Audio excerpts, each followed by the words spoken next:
My name is Josh. I work for Schwinn Trucking Company. Today we're going to talk a little bit about pneumatic trucks and trailers and how they work. This is a basic overview to help you if you're getting started in the business. I'm going to start inside the truck here. As you can see, inside here you'll find different buttons that help you get started with your pneumatic trailer.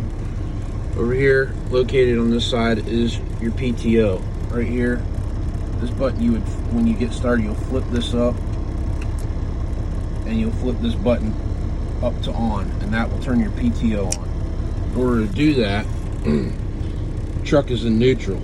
You will put your truck down into low gear, your foot on the brake, and go ahead and flip that switch up.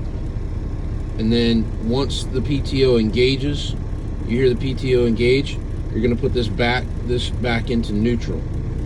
At that point, you're going to come over here and you're going to set your cruise control to on, and then you're going to go ahead and hit your up button to up your RPMs. You're going to watch your RPMs go from current at 5 to around 9 or 10. You want this to go. You want to keep pushing this button until this goes to the highest RPMs that it will allow it to go to.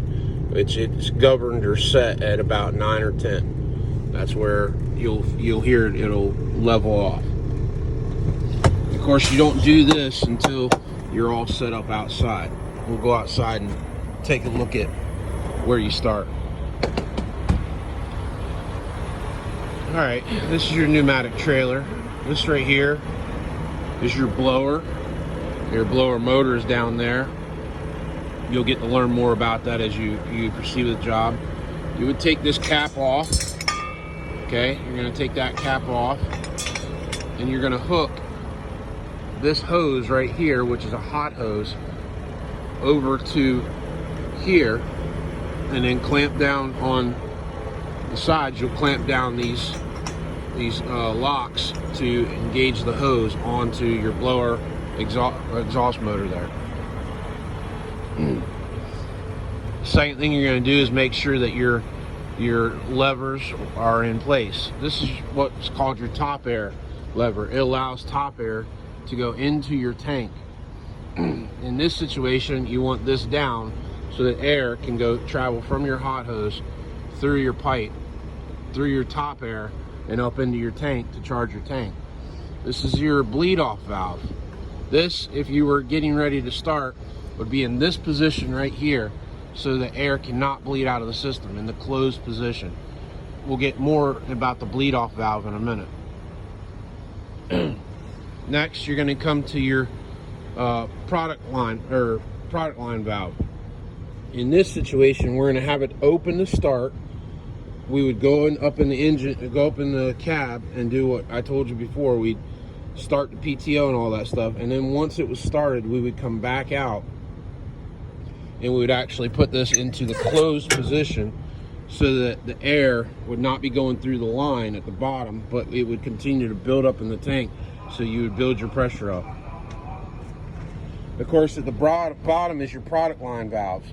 That's where these valves are where you open and close, and the product actually drops out of the bottom of the pod into the line.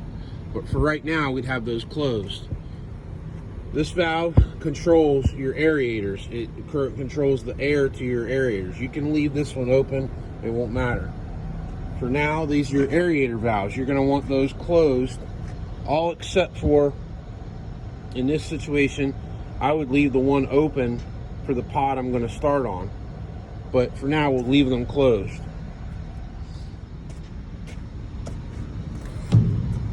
Okay, again, going along, making sure all of our product lines or valves are closed. Then you come back to, you're going to come back to your gauges. You're going to open your gauges so that they're set to go, so that once you turn on your PTO, you know what's going on. And of course, you would come to the very, very back, and you would have hooked your hose, one of your hoses, which are located in these boxes, or sometimes at the customer themselves, and you would hook that to the back of this pipe. and it would be hooked to the pipe that is going up into the silo. Of course, before you had started all this, one thing that's important before you pressurize your tank is that up on top, all of your manholes or man covers are closed and locked down so that you can hold pressure in the system. Now that you have everything set, your hoses are set, everything's hooked up, you would go back up into the cab and start the PTO like previously mentioned. One thing I would like to mention is when you start your PTO, when you put it into lower gear, a lot of times for it to sound like it's going to engage, you might have to tap the gas a little bit, and then you'll hear it engage. And once you hear it engage, go ahead and put your foot back on the brake, put it up into neutral, and then go ahead and set your cruise control and up your RPMs, allowing it to get full power max. Once you've done that, you're going to come back out of the truck and you're going to come over here to your gauges. You're going to, once you come back out of the truck, you're going to come back here and you're going to close this valve, if you haven't already closed this valve right here, your product line valve, so that you can start to begin to watch the air build up in your tank pressure gauge. You're going to watch this pressure gauge build up to about 10, maybe just slightly over 10. Once you see that pressure gauge on the tank side build up to 10 or 12, you're gonna be standing back here. You're gonna go ahead and open this all the way up just like that. You're gonna come back here and you're gonna close this all the way up just like that. This is going to allow air to stop going into the tank from the top air, and it's going to allow your air now to travel through your pipe, down through your line valve, down around your pipe, down through the pipe that feeds the air back to the actual going into the silo. And at this point, if you haven't already done so, whichever pod you're going to start with, you're going to go ahead and turn on your aerator, and then you're going to come down here and set your product line valve or product valve at whatever level for whatever material you're using at the time, whatever is appropriate at the time for that product amount. And one of the ways to tell this is when you set this to your product valve, you'll be looking back here, and what you're aiming for is you're aiming for your tank valve, pressure valve, to be roughly around 10 to 12.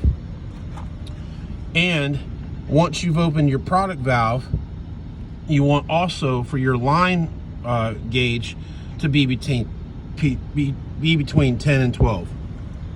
You don't want to max out over 15. Over 15, you're most likely going to clog up the bottom. And you also don't want to be much under 10 unless the product you're carrying requires that, because you want to be able to blow off at a decent rate of speed to go ahead and get the product off your truck in a timely manner. This is basics of how to unload one of these trailers.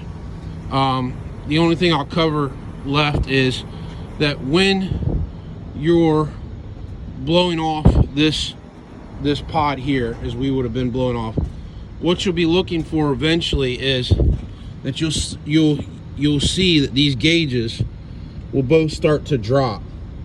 And when they drop, like when this one drops to 0, when your tank pressure drops to 0 here, and your line gauge, will probably come down to here, 5 or 3 or whatever, or down to 0, you'll know that pod's completely empty, and it's time to come down. It's time to come down. Go ahead and close off your product valve, and then you can go ahead and close off your aerator. Okay, and now you're going to come back here and open up your tank pressure and go ahead and close the product line valve, and now you'll watch your tank pressure build back up to 10. Now there is a way to avoid allowing these pressure to drop at all so you don't waste time, but that's a little bit more advanced, and you can get with your trainer, whoever they assign to you, to show you how to do that. But this is the basics. So you'd watch this come back up to 10, and once it would come back up to 10, you'd go ahead and start on your next pod. Go ahead and turn the aerator on, come back here and open your product line valve up, open, and close your tank pressure, and then proceed to watch it get to 10 on your tank pressure. And then once you see that, go ahead and release your product line valve to whatever level to set, so that again you're maintaining a 10 to 12 pressure on your tank and a 10 to 12 pressure on your line. At any time, if you feel like you're getting too high on your line pressure, you can back down your product valve so that you're not feeding as much product to the through the product line. And if that doesn't create a solution for your product, a quick solution for your product to release some pressure is to come back to this bleed off valve and just let a little bit of air out until you see that comes back down to where you need it to be set at. And again, there's tons more to learn on this operation, but this is the basics of how to operate a pneumatic trailer. I hope this has been helpful. Any further questions, please contact your trainer or your supervisor to help further along your knowledge of how a working order of a pneumatic trailer. Thank you. Bye.